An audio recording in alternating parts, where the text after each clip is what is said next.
Chapter 3. Second part. Winex shows a half smile as she looks at Bardex. You cad, why the kiss? I'm sorry, Winex. Just felt I had ruined their evening, so I wanted them to know I had no hard feelings for them. Winex laughed with sparkles in her eyes. So, to continue, I exited the small house out the back.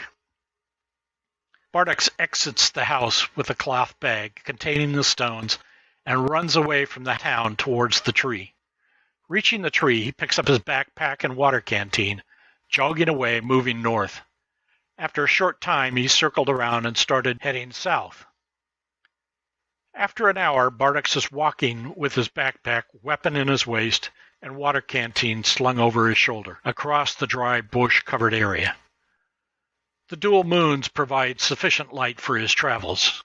Every once in a while he stopped and turned around as he looked to see if anyone was following. Looking at his timepiece, Bardex pulls out a map and a compass. The map shows the end of the rails at Terrok to the west and the rails ending, and Terrok to the southwest of the rail ending.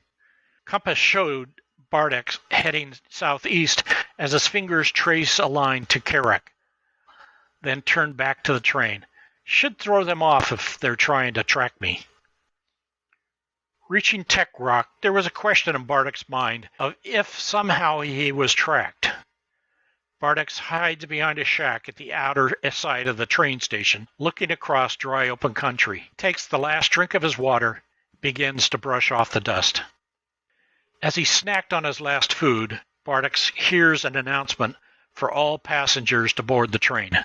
Bardex rises and picks up the backpack as he begins to head towards the train. Before reaching the train, Bardex hears someone call out, followed by weapon fire. As Bardex dove back to cover, he sees a blast effect on the nearby ground. Rising and dashing for a pile of logs, he sees the albino and tattooed man chasing him. Reaching the logs, Bardex fires back, causing the two men to jump behind a small shed.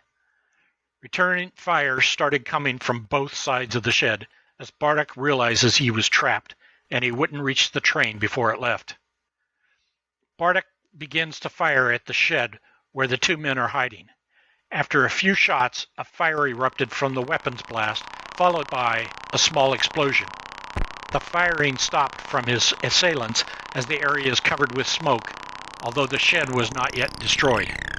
Keeping within the smoke cloud drifting towards the drylands, Bardex moved back towards the drylands and away from the train. Once hidden by bushes and an old train car, Bardex watched as the albino and tattooed man scampered away. With the train having left the station and security men beginning to move in, they understood they could be targets. From his distant position, Bardex watched as the security men focused on the burning shed. Once he felt it was safe and observed an opening, Bardex circled around and moved towards the small town center. With a mix of animal transports and vehicular transports on the street, Bardex watched from across the street as the albino and tattooed man entered a rundown hotel.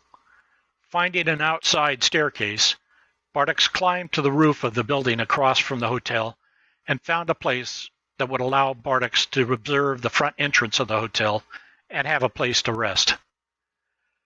That night, Bardex watched as the albino and tattooed man exited the hotel and after a while returned to enter the hotel.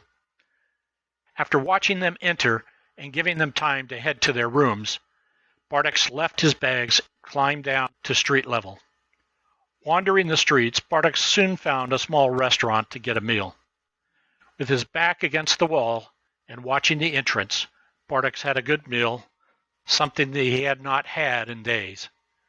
Leaving the restaurant, Bardex took some time to walk the streets and see the town. After relaxing, Bardex returned to his rooftop and bunked down for the evening. With the rising of the suns, Bardex woke up and pulled his backpack together.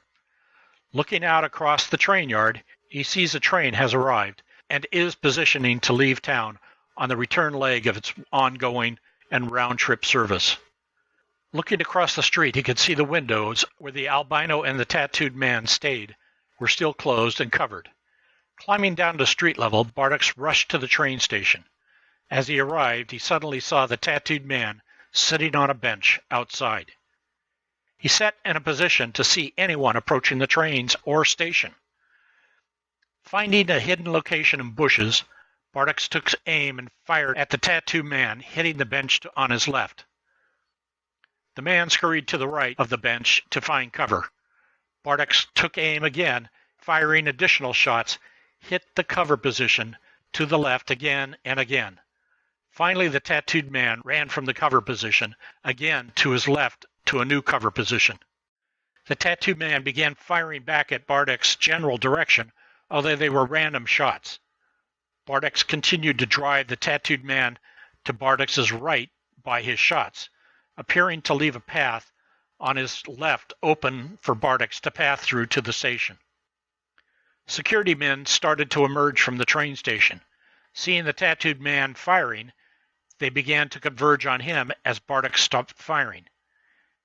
As an argument breaks out between the tattooed man pointing to where Bardex had been hiding and the security men, Bardex moves under cover towards the pass position where the men stood arguing. Going a little past them on the left, Bardex could see a small group of people headed into the station carrying packs. Catching up with the group of people, Bardex joins them and with quick introductions follows them into the station. Buying a ticket, Bardex proceeded to get on the train and settled in for the ride back. As the train started moving, the train official comes walking down the aisle. Bardex looked up, handed him his ticket. One-way trip to the capital. Bardex could see the tattooed man standing at the station trying to find him as the station fell away. The train official returned the ticket to Bardex before moving on down the aisle to other passengers. Bardex calmly covered his face with his hat, drifted off to sleep. Well, folks, we've reached the end of the chapter. Click the link to continue listening to the story. Also, be sure to smash the like and subscribe buttons so you never miss another story on Watcher in the Fall.